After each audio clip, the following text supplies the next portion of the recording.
படைத்து விட்டாய், படைத்து விட்டாய். வணக்கம் மக்களே, நான் தான் உங்கள் ஆர்ஜே சீதா ரவிச்சந்திரன் பேசுகிறேன். பாமரன் பேச்சு என்ற தலைப்பில் பாகம் 4 நான் பேச போகிறேன். அதாவது தற்கொலை தீர்வல்ல என்ற தலைப்பில் மக்கள் உங்களுக்காக பேசவிருக்கிறேன். இப்பொழுது நியூஸ் பேப்பரில் எங்கே பார்த்தாலும் தற்கொலை தற்கொலை தற்கொலை. அதாவது எந்த விஷயத்துக்காக தற்கொலை பண்ணுறாங்கன்னா அது ஒரு உப்புச்சப்பில்லாத காரணங்களுக்காக தற்கொலை. நம்பர் 1, வரதட்சணை. கணவன் வரதட்சணை கேட்குறான்னு மனைவி தற்கொலை பண்ணுறாங்க. 2வது, +2 மார்க்லேயும் 10th மார்க்லேயும் மார்க் கம்மியாயிருச்சுன்னு சொல்லிட்டு மாணவி தற்கொலை பண்ணுறாங்க. 3வது, மனைவி கள்ளக்காதலன் கூட ஓடிட்டான்னு சொல்லி கணவன் தற்கொலை பண்ணி சாகுறாங்க. 4வது, காதலன் கைவிட்டுட்டான்னு காதலி தற்கொலை பண்ணுறதும், காதலி கைவிட்டுட்டான்னு சொல்லி காதலன் தற்கொலை பண்ணுறதும் நடந்துட்டுருக்கு.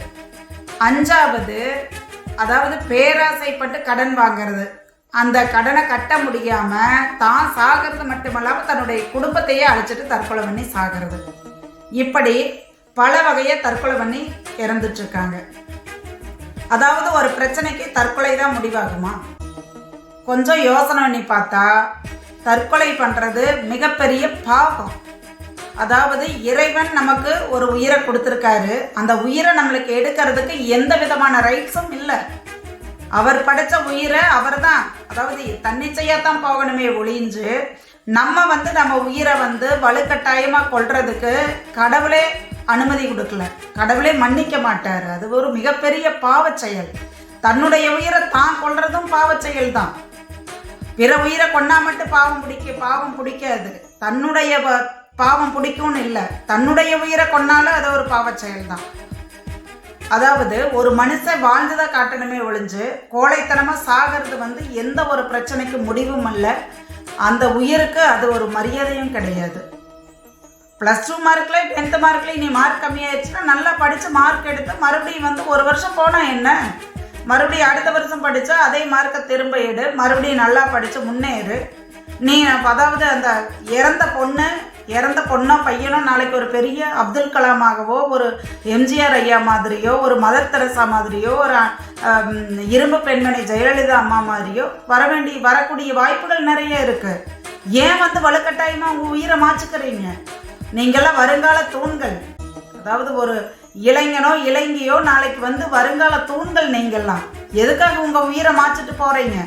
இப்படியே ஒவ்வொரு பிரச்சனைக்கும் ஒவ்வொரு குழந்தைகளும் ஒவ்வொரு இளைஞர்களும் இறந்துட்டே போனால் நம்ம சமுதாயத்தில் சமுதாயமே இல்லாமல் போயிடும். புரியுதா? ஒரு மனைவி கள்ளக்காதலன் கூட ஓடிட்டா, அதுக்காக நீ ஏன்பா உயிரை மாச்சுக்கிற? நீயே இன்னொரு கல்யாணத்தை பண்ணி நல்லா வாழு, இல்லைன்னா மரியாதையாக நீ உன்னுடைய வாழ்க்கையை வாழ்கிறதுக்கான ஒரு தன்னம்பிக்கையை தைரியத்தையும் வளர்த்துட்டு வாழு. அந்த ஓடிட்டியே போயிட்டு போ, நான் உன் முன்னாடி நல்லா வாழ்ந்து காமிக்கிறேன்னு சொல்லி வாழ்ந்து காமி. நீ ஏன் தற்கொலை பண்ணுற? அடுத்து, பேராசைப்பட்டு நிறைய கடன் வாங்கிறது, அந்த கடனை கட்ட முடியாமல் தான் சாகிறது மட்டுமல்லாமல் தன் குடும்பத்தில் இருக்கிறவங்கள அத்தனை பேர்த்தையும் கொண்டு போட்டு சாகிறது. இப்போ அதை புது ட்ரெண்டு. இப்போ எந்த நியூஸை பார்த்தாலும் இதுதான், இந்த ட்ரெண்டு தான் இப்போ ஓடிட்டு இருக்குது. பேராசை. எதுக்கு உனக்கு இந்த பேராசை? வாழ்கிறதுக்கு அளவா பணமும் வசதி இருந்தால் போதும். தேவைக்கு அதிகமாக எது இருந்தாலும் அது நம்மளுக்கு தொல்லை தான். ஏன் அதை உணர்ந்துக்க மாட்டேங்கிறீங்க? உங்கள் உயிரை நீங்களே பேராசைப்பட்டு அந்த உயிரை கொண்டு போட்டு நீங்களே மறுபடியும் வினையை தேடிக்கிறீங்க. அதுதான் நடந்துட்டுருக்கு. பேராசைப்பட்டு சொத்து வாங்கணும், நகை வாங்கணும், பணத்தை சேர்க்கணும் அப்படின்னு அலமோதுறது. அப்புறம் அது கடனை வாங்கியும் கூட அந்த வீட்டை கட்டணும், கடனை வாங்கியும் கூட அந்த நகையை வாங்கி கழுத்தில் போடணும், கடனை வாங்கியும் கூட நம்ம ஒரு ட்ரெஸ்ஸை வாங்கி பெரிய ஆளுன்னு சொல்லி வெளியில் காமிக்கணும்னு நினைக்கிறீங்க. அப்புறம் அந்த கடனை கட்ட முடியாமல் கடைசியில் தூக்கு போட்டு தற்கொலை பண்ணுறதும், மருந்து கொடுத்துட்டு வீட்டில் இருக்கிறவங்கள பூரா கொண்டு போட்டு சாகிறதும், இதெல்லாம் கேவலமாக இருக்குது நினச்சா. ஒரு மனிதனாகப்பட்டவன் கோழை அல்ல, வாழ்ந்து காட்ட வேண்டும் என்ற எண்ணத்தோடு வாழக்கூடியவன் தான் மனிதன். எல்லா விலங்குகளும் குனிஞ்சுதான் நடந்துட்டு போகுது. ஆனா மனிதன் ஒருவனுக்கு தான் நிமிர்ந்து நடக்கக்கூடிய ஒரு தன்மையை இறைவன் கொடுத்திருக்காரு. அப்படிப்பட்ட மனிதன் எப்படி வாழ வேணும்? தற்கொலை இப்படிதான் கோலத்தனமா சாகணுமா? உன்னை கூன் குருடு செவிடு அன்றி படைக்கிற இறைவனுக்கு தினம் நன்றி சொல்லுங்க. அந்த இறைவன் முன்னாடி அவர் கொடுத்த உயிரை வலுக்கட்டாயமா நீங்களே கொன்னுட்டு அந்த இறைவனுக்கு முன்னாடி ஒரு பாவப்பட்ட ஜீவனா நிக்காதீங்க. அடுத்து பார்க்க போனா காதலன் கைவிட்டுட்டான்னு காதலி சாகிறது, காதலி கைவிட்டான்னு காதலன் சாகிறது. சரி, நீ காதலிச்ச அந்த பொண்ணு முன்னை விட்டுட்டு போயிருது. அந்த பொண்ணு முன்னாடி நல்லா வாழ்ந்துக்காமே. எதுக்கு தேவையில்லாம உன்னுடைய உயிரை மாச்சுக்கிற? உன்னுடைய தாய் தப்பன் கஷ்டப்பட்டு உன்னை வளர்த்திருக்காங்க, நீ ஏன் சாகுற? சாவுங்கிறது ஒரு தீர்வே கிடையாது. வாழ்ந்து காட்டணுங்கிற ஒரு எண்ணம் தான் நம்மளுக்கு தீர்வு தரமே ஒழிய சாவு எந்த பிரச்சனைக்கு தீர்வே கிடையாது. அடுத்து வரதட்சணை. கணவன் வரதட்சணை கேட்டான்னு மனைவி தற்கொலை பண்ணி சாகுறாங்க. அதாவது ஒருவன் வரதட்சணை கேட்கறவனுக்கு எதுக்கு நீங்க பொண்ணு கொடுக்குறீங்க?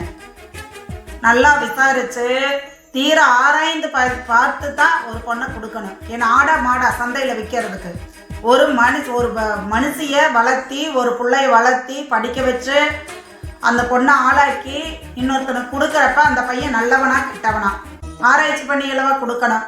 என்னுடைய வசதிக்கு தகுந்த மாதிரி ஒருத்த வேணும், என்னுடைய படிப்புக்கு தகுந்த மாதிரி ஒருத்த வேணும், என்னுடைய அழகுக்கு தகுந்த மாதிரி ஒருத்த வேணும் அப்படின்னு செலக்ட் பண்ற நீங்க என்னுடைய குணத்துக்கு இந்த பையன் தகுதியானவனா இருப்பானா அப்படின்னு சொல்லி யோசிக்காம கழுத்தை நீட்டுறதும், நம்ம பொண்ணுக்கு இந்த பையன் தகுதியானவனா இருப்பானா, நம்மளுடைய பொண்ணுடைய குணாதிசயங்களுக்கு தகுதியான குடும்பமா தகுதியான பையனா இந்த பையன் அப்படிங்கிறத ஆராய்ச்சி பண்ணி ஆய்ந்து அறிந்து தான் ஒரு பொண்ணை நீங்க கல்யாணம் பண்ணி கொடுக்கணும். ஆடு மாட்டு சந்தையில விற்கிற மாதிரி நம்மளுக்கு என்ன நம்ம பெரிய வீடு கட்டியிருக்கிறோம், அந்த வீட்டுக்கு தகுந்த மாதிரி அவன் அதை விட கொஞ்சம் பெரிய வீடு கட்டியிருக்கானா? இல்லை, நம்மளுடைய புள்ள ஒரு 300 பவுன் 400 பவுன் போட்டு போகுது. அப்போ அவன் ஒரு 500 பவுன் அவங்க அம்மா போட்டிருக்கா. அதே மாதிரி நம்மகிட்ட ஒரு 10 கோடி இருக்கு, அவங்ககிட்ட ஒரு 50 கோடி இருக்குமா அப்படின்னு சொல்லி எஸ்டிமேஷனோட ஒரு ஜஸ்டிஃபை பண்ணி ஒரு பொண்ணை நீங்கள் கொடுக்குறப்போ அங்கே போய் உங்கள் பொண்ணுக்கு அவமரியாதை தான் கிடைக்கும். ஏன்னா பணத்தை எதிர்பார்த்து மட்டுமே நடக்கிற ஒரு வியாபாரம் மாதிரி ஆயிடுச்சு இந்த கல்யாணம். அப்படிங்கிறப்ப உங்கள் பொண்ணுக்கு அங்கே அதை விட ஒரு நீங்கள் தேடுறது நல்ல மாப்பிள்ளையோ நல்ல குணமான மாப்பிள்ளையோ கிடையாது. அதாவது பணத்தில் யாரும் அதிகம் அப்படிங்கிற மாதிரி தேடித்தான் ஒரு வரனை கண்டுபிடிச்சி நீங்கள் கொடுக்குறீங்க. அப்படின்னு போகிறப்ப அங்கே பணத்துலேயே கிளாஷ் ஆகிடும். நம்மக்கிட்ட அதிகமாக இருக்குது, இவங்ககிட்ட கம்மியாக இருக்குது, நம்மக்கிட்ட அதிகமாக இருக்குது, இவங்ககிட்ட இன்னும் கொஞ்சம் கொடுத்தா இன்னும் நம்ம பணம் சேர்த்தலான்னு தான் எதிர்பார்ப்பாங்களே ஒழிஞ்சு உங்களுடைய பொண்ணை நல்லா வச்சுக்கக்கூடிய வாய்ப்புகள் ரொம்ப ரொம்ப கம்மி. அதனால் நீங்களே கொடுத்தும் போட்டு பொண்ணை கொண்டு போய் வலுக்கட்டாயமாக கொடுத்தும் போட்டு கடைசியில் உங்கள் பொண்ணு திரும்பி வர்ற சூழ்நிலையை ஒவ்வொரு குடும்பமும் சந்திக்க வேண்டிய காலகட்டங்கள், அதாவது 150% குடும்பங்கள் இந்த பிரச்சனையை சந்திச்சுட்டு தான் இருக்காங்க. ஒரு பொண்ணு ஒருத்தர் வீட்டுக்கு வாழ போச்சுன்னா சரி, ஏமாந்து கல்யாணம் பண்ணி கொடுத்துட்டீங்க, அடுத்து அவன் ஒரு தரக்குறைவான ஒரு குடும்பத்தில் நம்ம வாழ்க்கப்பட்டுட்டோம், அந்த பையன்கிட்ட எந்த ஒரு நல்ல குணாதிசயமும் இல்லை, பணத்தை மட்டுமே எதிர்பார்த்து நம்மளை கல்யாணம் பண்ணிட்டு போயிருக்காங்க அப்படின்னு ஒரு பொண்ணுக்கு தெரிஞ்சதுன்னா அந்த பொண்ணு நல்லா படித்த பொண்ணு தானே. இப்போ சமீபத்தில் நடந்த ரிதனியா சம்பவத்தை எடுத்துக்கோங்க. நல்லா படித்து நல்ல ஒரு தெளிவான பொண்ணு. அந்த பொண்ணு கடைசியில் எந்த முடிவு எடுத்திருக்குது? தற்கொலைங்கிற முடிவை எடுத்து இன்னைக்கு உயிரையே மாற்றிட்டு போயிருச்சு. நல்லா படித்த பொண்ணு, எல்லா அறிவும் வாய்ந்த பொண்ணு. சரி, அவன் சரியில்லை, திரும்பி நீ அம்மா அப்பா கிட்ட வா, மறுபடியும் உன்னுடைய கல்வி தகுதியை வளர்த்து மறுபடியும் நல்ல வாழ்க்கை, இந்த வாழ்க்கை வேண்டாமா உதறி தள்ளிட்டு அடுத்த ஒரு ஸ்டெப்புக்கு தான் போகணுமா ஒழிஞ்சு தற்கொலை ஒரு தீர்வே கிடையாது. இன்னைக்கு உயிரை மாச்சுக்கிட்ட மாத்திரத்தில் பெத்த தாய் தப்பனுக்கு பிள்ளை இல்லாமல் போச்சு, கூட பிறந்த சகோதரனுக்கு சகோதரி இல்லை, சமுதாயத்துக்கு ஒரு உயிர் இழப்பு ஏற்பட்டுருச்சு. அதனால் தற்கொலைங்கிறது ஒரு தீர்வு என்றைக்குமே ஆகாது. அதாவது வாழ வேணும், நம்ம ஒரு பிரச்சனையில் இருந்து தப்பிச்சு அடுத்து நம்ம அந்த பிரச்சனையில் சிக்கக்கூடாது, நம்ம இனிமேல் தெளிவாக இருக்கணுங்கிற ஒரு தெளிவான மனநிலையோட வாழத்தான் முற்படணுமே ஒழிய தற்கொலை ஒரு தீர்வே கிடையாது. இப்படியே ஒவ்வொருத்தர் தற்கொலை பண்ணிகிட்டே போக போக போக நம்ம சமுதாயத்தில் மனித இனமே நாளைக்கு அழிஞ்சே போயிடும். அதனால மனிதர்களே, அதாவது இந்த இறைவன் படைத்த ஒரு மாபெரும் மனித ஜீவனை ஒரு தற்கொலைங்கிற ஒரு கோழைத்தனமான ஒரு செயலுக்காக, அதாவது அரிதான உயிரை இழந்துடாதீங்க. அந்த உயிர் எத்தனையோ மக்களுக்கு சேவை பண்ணலாம், விலங்குகளை காப்பாற்றலாம், ஒரு மரம் செடி கொடிகளை வளர்த்தி அந்த உயிர்களுக்கு ஒரு நன்மை செய்யலாம். நம்மளுடைய உயிர்னால பிறர், அதாவது பிறப்புக்கும் எல்லா உயிர்க்கும் என்பதை போல நம்ம ஒரு மனித இனத்தில் பிறந்துட்டோம். நம்மனால பல உயிர்களுக்கு சேவை பண்ணணுமோ ஒழிஞ்சு நம்ம உயிரை மாச்சுக்கிறது ஒரு தீர்வே கிடையாது. மக்களே, சற்று சிந்தித்து பார்த்து, அதாவது தயவு செய்து தற்கொலைங்கிற எண்ணத்தை யாருமே நாடி போயிடாதீங்க. இனிமேல் தற்கொலை பண்ணிட்டாங்கங்கிற ஒரு நியூஸ் எந்த செய்தித்தாள்லையும் எங்க அண்டை வீட்டார்கிட்டையும் நம்ம சமுதாயத்தில் கேட்காம இருந்துச்சுன்னா அதுதான் ஒரு நற்செய்தியாக இருக்கும். நம்ம வாழ்கிற சமுதாயம் ஒரு செழிப்பான சமுதாயமாக, அதாவது நல்ல சீராக, அதாவது பலமான சமுதாயமாக உருவாகணும்னு சொன்னால் இந்த தற்கொலை எண்ணங்களே யாருக்கும் வரவே கூடாது. தற்கொலை பண்ணிட்டாங்கங்கிற செய்தி 8 திக்கும் எங்கேயுமே கேட்கக்கூடாதுன்னு சொல்லி இந்த சமுதாயத்தில் உங்களில் ஒருத்தியா, நான் இந்திய நாட்டுடைய ஒரு பிரஜையா, மக்களோட மக்களா, உங்களுடைய சகோதரியா தோழியா உங்களை கேட்டுக்கொண்டு உங்களிடமிருந்து விடைபெறும் உங்களின் அன்புள்ள ஆர்ஜே சீதா ரவிச்சந்திரன். நன்றி.